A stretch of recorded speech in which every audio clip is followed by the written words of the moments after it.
Desde 1924 y por más de una década, Martín Luis Guzmán vivió por segunda ocasión en condición de exiliado en España.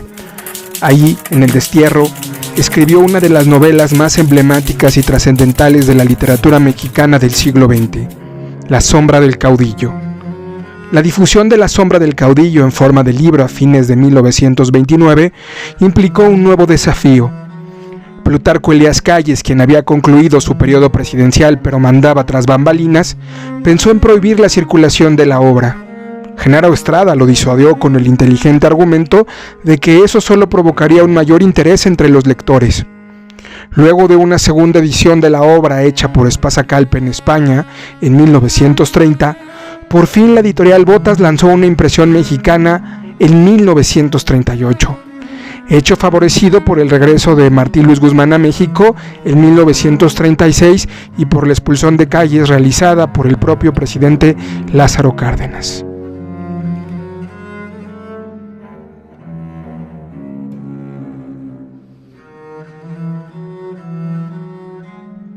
Durante los años de 1920 a 1934, entre el lanzamiento del Plan de Agua Prieta por los gobernadores y los militares sonorenses, que desconoció al gobierno de Carranza, y el momento en que Lázaro Cárdenas asumiera su mandato como presidente en 1934, México asistió al proceso de pacificación e institucionalización de las fuerzas desatadas por la violencia de la década anterior, derrotero que concluiría en el traspaso pacífico e institucional del poder. En palabras de los historiadores Héctor Aguilar Camín y Lorenzo Meyer, la paradoja de ese tránsito hacia el imperio de las instituciones y el fin de los caudillos es que no pudo darse sino por el concurso de dos presencias fundamentalmente caudilliles y personalistas, Obregón y Calles. Fue una modernización política del siglo XX conducida por una reminiscencia caudillista del siglo XIX. Hagamos un recuento breve.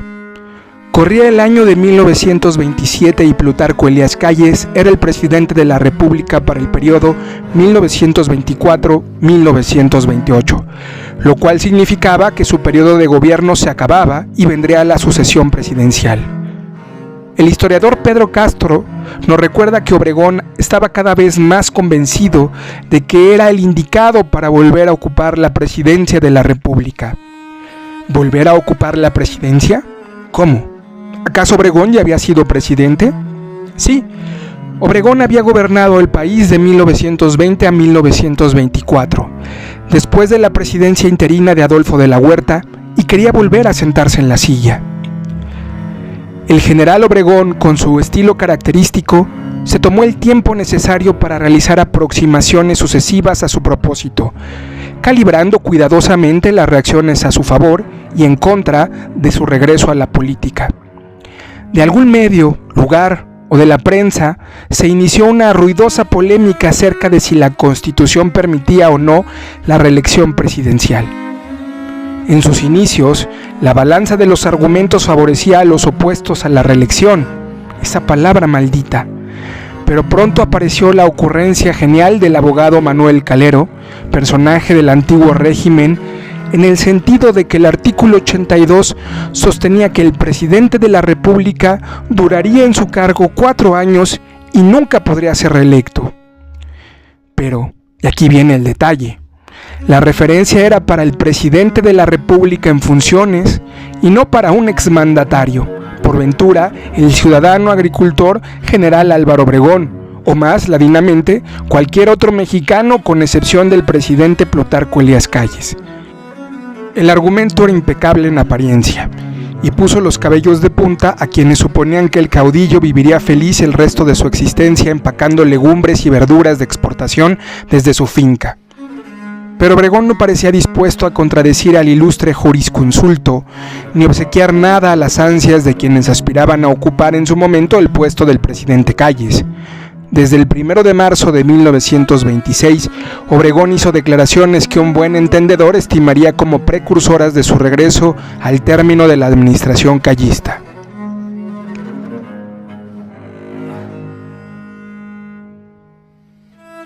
Al mismo tiempo, una estrella mayor brillaba en el firmamento político, el general Francisco Serrano, y también una menor, el general Arnulfo Gómez.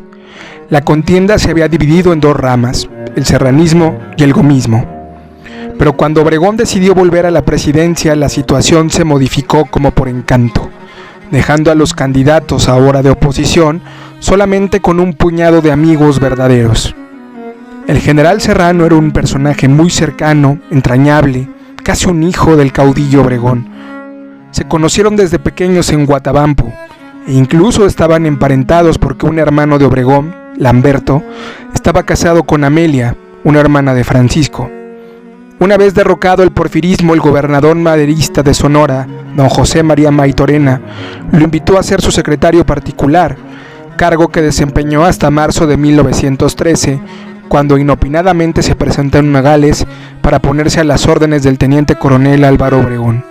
Es decir, la relación Obregón-Serrano trascendía la simple amistad. Por los días de febrero de 1927, Serrano se apersonó ante el presidente Calles para comunicarle su deseo de renunciar al gobierno del Distrito Federal, a fin de dar inicio a sus actividades en pos de la silla presidencial. Fue culminado por su interlocutor a recabar antes el parecer del caudillo Obregón y, seguramente abrigando todo género de aprensiones, se dirigió a Náinari y Sonora a parlamentar con su antiguo jefe. Una versión plausible es que lo encontró frío y distante al principio, hosco y agresivo al final, a lo largo de 3 días. No llegaron a ningún acuerdo. Era claro que aquel pacto de caballeros de años atrás, al que nadie podía verle ni la más leve mácula, ya estaba liquidado. Obregón intentaría llegar de nuevo a la presidencia, a pesar de sus antiguas promesas, y Serrano, si era el destino, sería su rival.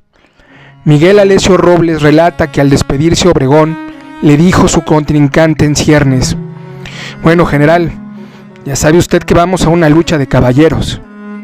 Yo te creía inteligente, Serrano. Si en México no hay luchas de caballeros, en ella uno se va a la presidencia y el otro al paredón. El general Serrano tenía que decidir entre apoyar a Obregón o lanzarse a la contienda electoral. Relata Héctor Olea que así se decidió Serrano ante algunos interlocutores anónimos. «Miren ustedes», habló Serrano, «no es que yo tenga ambiciones presidenciales. Lo que sucede es que me parece indigno dejar abandonados a mis partidarios, quienes tendrán derecho en decirme traidor y otras lindezas, por dejarlos y sumarme a las huestes del hombre fuerte cuando han depositado su confianza en mí. Yo sé que no ganaré nunca, pero debo en todo caso conservar mi posición. Yo sé que me van a matar, a mí y a muchos de los míos. Al señor general Arnulfo Gómez, mi amigo, también le pasará lo mismo. Pero queremos dar, Gómez y yo, un precedente en la historia política de México, no tolerando, bajo ningún concepto, la reelección de Álvaro Obregón». En cuanto al general Arnulfo Gómez, a partir de que lanza su candidatura y sin tener posibilidades reales de ganar las elecciones sin el apoyo de Calles, en ese entonces presidente, y la alianza con Francisco Serrano, realizará una serie de actividades políticas opuestas a la reelección de Obregón que lo conducirán a su muerte. Su campaña se centra en el ataque al caudillo y la amenaza de rebelión. Se mantendrá en el terreno del grupo en el poder, pero sin incorporar a su lucha a otros sectores. ¿Qué tan cierto era que los generales Serrano y Gómez conspiraban contra el gobierno?, se pregunta el historiador Pedro Castro. Es bien cierto que desde que Gómez fungía como jefe de operaciones militares en Veracruz, no ocultaba sus intenciones de llegar a la presidencia por cualquier medio, a un grado tal que el gobierno de México y la embajada de los Estados Unidos decidieron vigilarlo. El general Serrano creía, como muchos, que Calles repudiaba profundamente la reelección obregonista y que por lo tanto era un importante aliado contra ella. Por eso se fue de lengua y contó información en torno a su animadversión por el caudillo. En su fuero íntimo, Calles se oponía a la reelección, pero al menos veía como benéfica para sus propios intereses la ampliación del periodo presidencial de 4 a 6 años. En estas condiciones, nos dice Pedro Castro, era posible para el gobierno tomar resoluciones distintas a la de la infame masacre de Huitzilac, como por ejemplo detener el complot y enviar a la cárcel o al exilio a los implicados, pero no lo hicieron.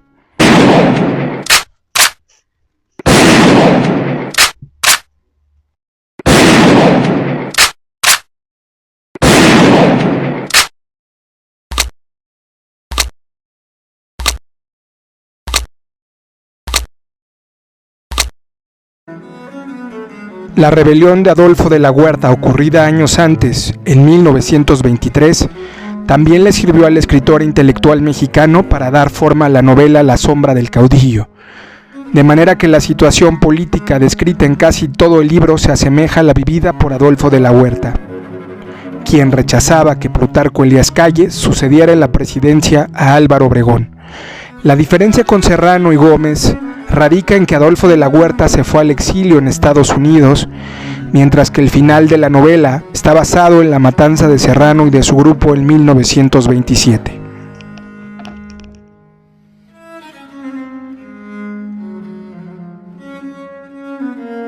El maestro José Emilio Pacheco recrea en un texto que publicó en Proceso la crónica de Huitzilac. Nos dice de manera vehemente: quizá nunca sabremos qué sucedió realmente. Sin embargo, los testimonios acumulados en medio siglo por todos los bandos dejan al espectador de nuestros días la posibilidad de presentar como hipótesis de trabajo, abierta a rectificaciones y polémicas, la siguiente relación de los hechos.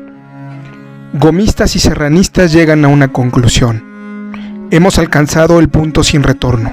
O madrugamos o nos madrugan. Es preciso dar un golpe que se adelanta al contragolpe que se nos viene encima. El enemigo tiene 3 cabezas: Obregón, Calles, Amaro. Hay que eliminarlo e instalar un presidente provisional que convoque a elecciones, o bien encontrar otra forma de ver quién de los dos se queda en el poder. Esto se decidirá después. Lo urgente es impedir que nos maten. Es la vida de ellos o la nuestra. No podemos dar marcha atrás. En su relación, el pronunciamiento parece como una obra maestra de ineptitud, extraña en quien fue segundo en comando del estratega Obregón, indigna de un país experto en cuartelazos como el nuestro. No obstante, en el papel el plan es casi perfecto. Apoyada por sublevaciones simultáneas en el norte, centro y sur de la República, la guarnición de la capital se apoderará del caudillo, el presidente y Amaro en el curso de las maniobras que van a celebrarse el 2 de octubre en el campo militar de Balbuena. Gómez estará en Veracruz al frente de tropas adictas. Serrano esperará el triunfo de los golpistas en Cuernavaca, donde actúa como jefe de las armas. Su compadre, el general Juan Domínguez, serranista incondicional, pero ya sin que ellos lo sepan, neutralizado por Amaro. El jefe de la guarnición capitalina es el general Eugenio Martínez, íntimo de Calles, instructor en 1913 de las primeras tropas de Obregón y excelente colaborador del gobierno en la lucha contra los de la huertistas. Martínez siente que el turco Calles es como su hermano, pero el manco es un ambicioso que ha traicionado a sus mejores amigos. Es preciso aniquilarlo, sin tentarse el corazón, como él exterminó a Carranza, a Pancho Villa y a otros 100. Si Martínez se responsabiliza del golpe militar, fusila o destierra a Obregón, Calles y Amaro e instala un presidente provisional, los candidatos, ausentes del teatro de los hechos, quedarán limpios ante la opinión pública. Más tardan ellos en decidir esto que sus enemigos en saberlo. Obregón suspende su gira electoral y se aposta en el castillo de Chapultepec junto a Calles. Amaro no procede a las aprehensiones y fusilamientos inmediatos porque aún no ha llegado el embajador Morrow y, bajo el fuego de la prensa internacional que clama por la intervención americana en México, el país no debe dar un nuevo espectáculo de salvajismo contra quienes aspiran legalmente a la presidencia. Muy distinto será el caso de un gobierno que, aún extralimitándose, se defiende de quienes pretenden derribarlo.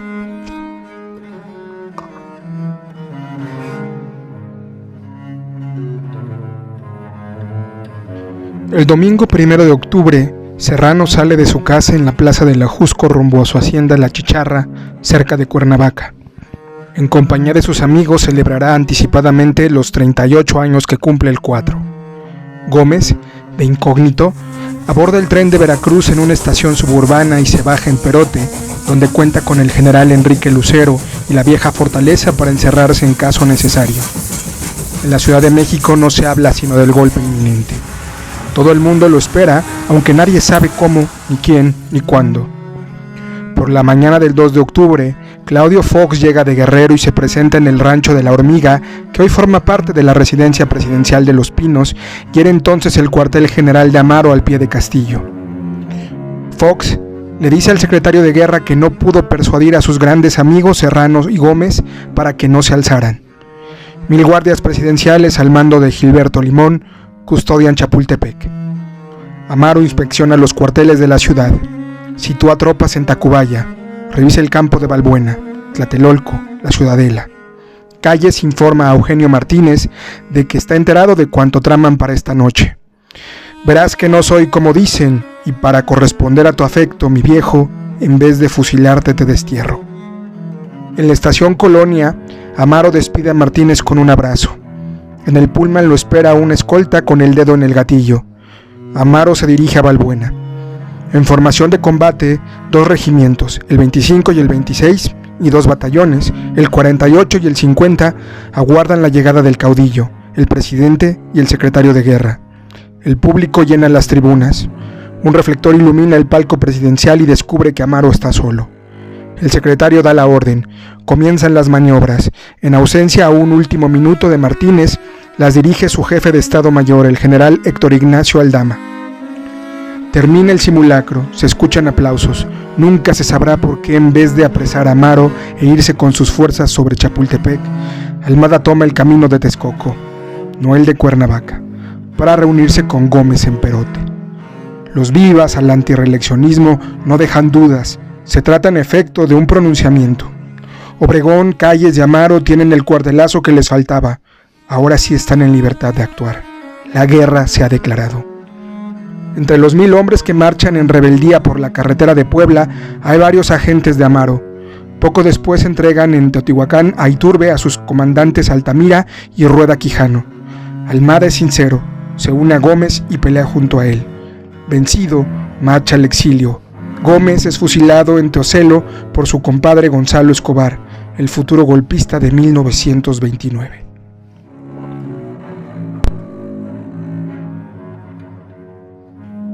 Pero el 2 de octubre Serrano no se queda en su hacienda. Se aloja en el Hotel Bellavista de Cuernavaca. Le sorprende no encontrar por ningún lado a Juan Domínguez. Por medio de Serafín Larrea, dueño del Bellavista y apoderado de Serrano, Domínguez, sin atreverse a dar la cara, informa a su compadre que no está con él ni contra él. No es serranista ni obregonista, sino todo lo contrario. Y que por favorcito mejor se vaya a otra parte. No sea que en la de malas vaya a tocarle beberse en Cuernavaca la última copa de Génesis Extra. Ante este mal augurio, Serrano y sus acompañantes deciden pasar la noche en casa de Larrea. Ignoran qué ha ocurrido en Balbuena. No hay noticias de México ni forma de obtenerlas sin delatarse. Al grupo serranista se unen varios gomistas, los oradores de la campaña, Francisco J. Santamaría y Rafael Martínez de Escobar, y 2 exgenerales, los hermanos Peralta. El general Antonio Villarreal pretende hablar con Serrano. Él no quiere recibir a ese de la Huertista. Villarreal dice que se enteró por telégrafo de que ya se amoló la cosa y hay orden de aprehensión. Serrano se niega a escapar y a oponer resistencia. Tiene la certeza de que a pesar de todo, mientras exista Álvaro Obregón, su vida no corre peligro. El día 3, a primera hora, entra en acción Ambrosio Puente, gobernador de Morelos. Soldados y policías judiciales detienen a Serrano y a sus partidarios en casa de Larrea. Santamaría escapa de milagro. Catean el interior, no encuentran armas ni documentos capaces de configurar el delito de rebelión. Puente da rienda suelta a la envidia provocada por la brillantez y el poder de Serrano. Aparece un personaje misterioso. Se identifica como diplomático estadounidense y pregunta a Serrano qué puede hacer por él.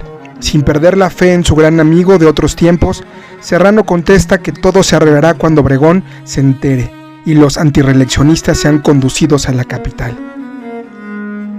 En el castillo de Chapultepec, Hay frente a la recámara de Carlota colas de generales y políticos ávidos de mostrar su adhesión. Amaro informa acerca de los detenidos en Cuernavaca. Las versiones difieren. Hosco y silencioso, Obregón presencia todo sin intervenir. O bien, lleno de furia, grita y manuscribe instrucciones de muerte a los prisioneros, como si un presidente pudiera darse el lujo de permitir ser ninguneado ante sus generales y su gabinete. Pero es una cuestión retórica saber quién ordena los asesinatos. Los responsables de Huitzilac son Calles, Amaro y Obregón, que al día siguiente apoya con toda diligencia los actos del gobierno. Los verdugos solo serán perros de presa. Para que vaya al encuentro de Serrano en la carretera de Cuernavaca, el presidente Calles elige al inspector de policía, el general Roberto Cruz. En el gran momento de su vida, el ejecutor predilecto del régimen callista pide ser relevado de la comisión por su amistad con Serrano. Entonces Amaro muestra su carta. Fox, de quien se dice guarda íntimos agravios contra el donjuanismo de Serrano. Fox recibe la orden y promete cumplirla. Amaro le presta su Lincoln azul, lo hace acompañar de su caballerango y jefe de guaruras, el coronel Hilario Marroquín, y otros 6 oficiales de su confianza. En el cuartel de la Piedad recogen al coronel Nazario Medina, guardián de Tlatelolco, y a 50 hombres de su regimiento de artillería, con una hilera de Fords alquilados por el teniente coronel Luis Alamillo Flores en el sitio frontero a Bellas Artes.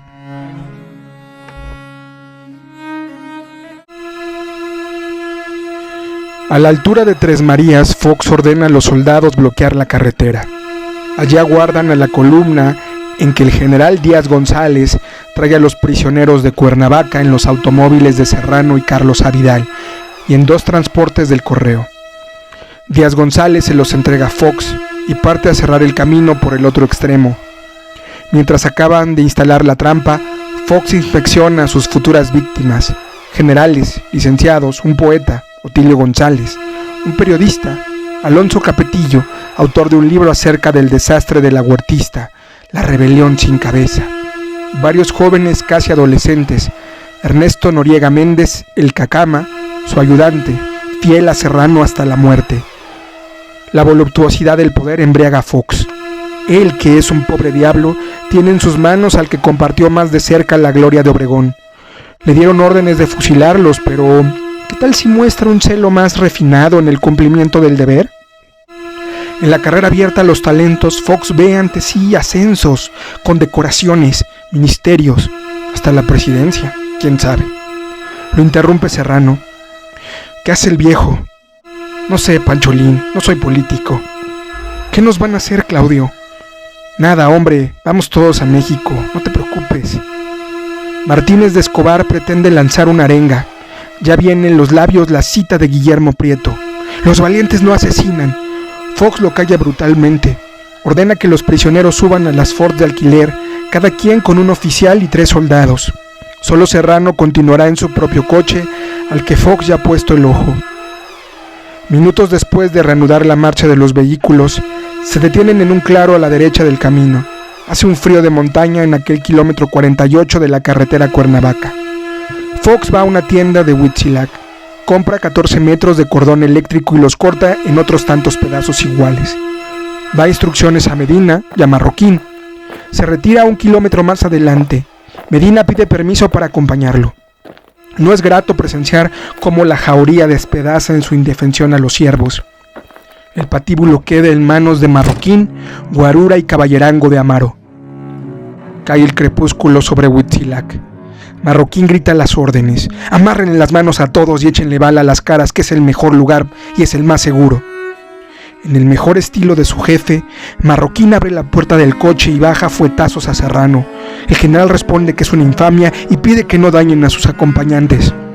Marroquín lo golpea en el rostro con una subametralladora Thompson hasta que la sangre baña a Serrano. Acto seguido le dispara a quemarropa 12 de balas. Aún con su interior destrozado, Serrano, increíblemente fuerte, permanece de pie y mira con horror a su verdugo. Marroquín vuelve a disparar. Cuando Serrano se desploma, le patea la cara hasta desfigurarla. De algún modo, el ayudante Noriega Méndez logra desprenderse de sus ejecutores, se abalanza sobre Marroquín, lo escupe y abofetea. Enloquecido, Marroquín le dispara a la vez con la Thompson en la derecha y la pistola calibre 45 en la izquierda. Luego se ensaña con el cadáver de Noriega Méndez. Los demás oficiales y soldados descargan balas expansivas contra sus prisioneros, que tienen atadas las manos. Unos suplican, otros maldicen, los más aceptan con suprema dignidad el martirio. Invariablemente hacen fuego los rostros y rematan a los caídos a bayonetazos. Marroquín cuenta los cadáveres. Falta uno. En la irracionalidad de la situación, José Villa Arce grita desde una peña: ¡Aquí estoy! Marroquín lo abate, imprime huellas de sangre al limpiarse los dedos en el traje de un muerto. Enseguida comienza el saqueo. Las víctimas quedan con los bolsillos al aire, sin carteras, relojes, pistoles, leontinas, zapatos ni cinturones. Mutilan a algunos para arrancarles los anillos. Fox se apropia del automóvil y 20,000 pesos de Serrano. Bajo los faros de los vehículos arrastran a los cuerpos. Muñecas desolladas, mandíbulas desprendidas, cuencas vacías.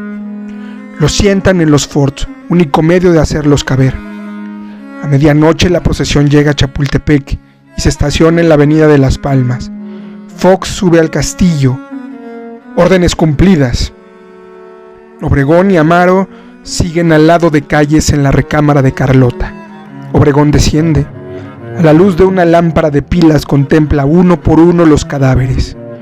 Permanece un instante frente al cuerpo ya irreconocible de Serrano.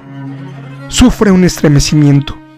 Para disimularlo dice: a esta rebelión ya se la llevó la chingada. Da media vuelta y regresa al castillo. En la colonia Roma, el general José Álvarez, jefe del Estado Mayor Presidencial, recibe a los periodistas en bata y del brazo de María Conesa. Son las 2 de la madrugada. El amor y el orgullo de poseer a la vedette más famosa y durable del teatro mexicano ponen eufórico a José Álvarez. El general bromea con los reporteros: con cuidado, muchachos, no salpiquen porque este papelito chorrea sangre. El papelito. Ese papelito es un boletín de prensa. El general Francisco Serrano, uno de los autores de la sublevación, fue capturado en el estado de Morelos con un grupo de sus acompañantes por las fuerzas leales que guarnecen aquella entidad y que son las órdenes del general de brigada Juan Domínguez. Se les formó un consejo de guerra y fueron pasados por las armas.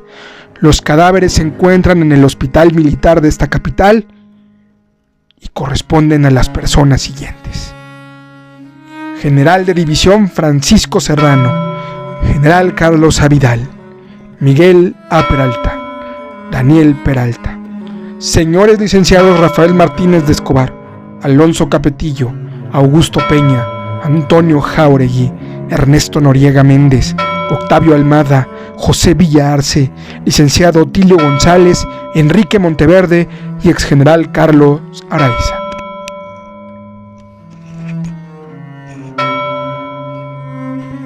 Tres generales de la Revolución aspiraron a la presidencia en 1927.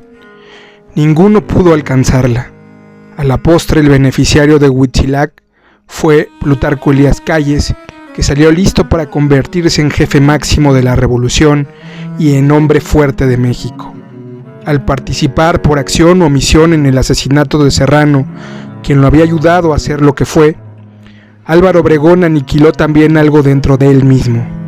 En cierto modo, la muerte más horrible y afrentosa no fue la de Serrano, y ni siquiera la de Arnulfo R. Gómez, a quien tuvieron que atar al paredón, pues estremecía a tal punto que las balas no le acertaban. El 17 de julio de 1928, el rayo de la guerra, Obregón, el mejor general mexicano de todos los tiempos, el único que jamás perdió una batalla, murió a manos de un hombrecillo tembloroso, cayó de bruces en un plato de mole. En una entrevista realizada por el crítico Emanuel Carballo a Martín Luis Guzmán establece algunos paralelismos entre los personajes de La sombra del caudillo y la vida real. Emanuel Carballo le pregunta: dígame, ¿qué seres de carne y hueso le sirvieron de modelo para crear a los personajes de La sombra del caudillo? Martín Luis Guzmán responde: el caudillo es Obregón, está descrito físicamente. Ignacio Aguirre, ministro de la guerra, es la suma de Adolfo de la Huerta y del general Serrano. En el aspecto externo, su figura no corresponde a ninguno de los dos. Hilario Jiménez, ministro de Gobernación, es Plutarco Elías Calles. El general Protasio Leiva, nombrado por el caudillo tras la renuncia de Aguirre, jefe de operaciones en el Valle y partidario de Jiménez, es el general Arnulfo Gómez. Emilio Olivier Fernández, el más extraordinario de los agitadores políticos de aquel momento, líder del bloque radical progresista de la Cámara de Diputados, fundador y jefe de su partido, exalcalde de la Ciudad de México, exgobernador, es Jorge Prieto Lawrence. Encarnación Reyes, general de división y jefe de las operaciones militares en el estado de Puebla, es el general Guadalupe Sánchez. Eduardo Correa, presidente municipal de la ciudad, es Jorge Carrega. Jacinto López de la Garza, consejero intelectual de Encarnación Reyes y jefe de su estado mayor, es el general José Villanueva Garza. Ricalde, líder de los obreros partidarios de Jiménez, es Luis N. Morones. López Nieto, líder de los campesinos, partidario, como el anterior, del ministro de Gobernación, es Antonio Díaz Soto y Gama.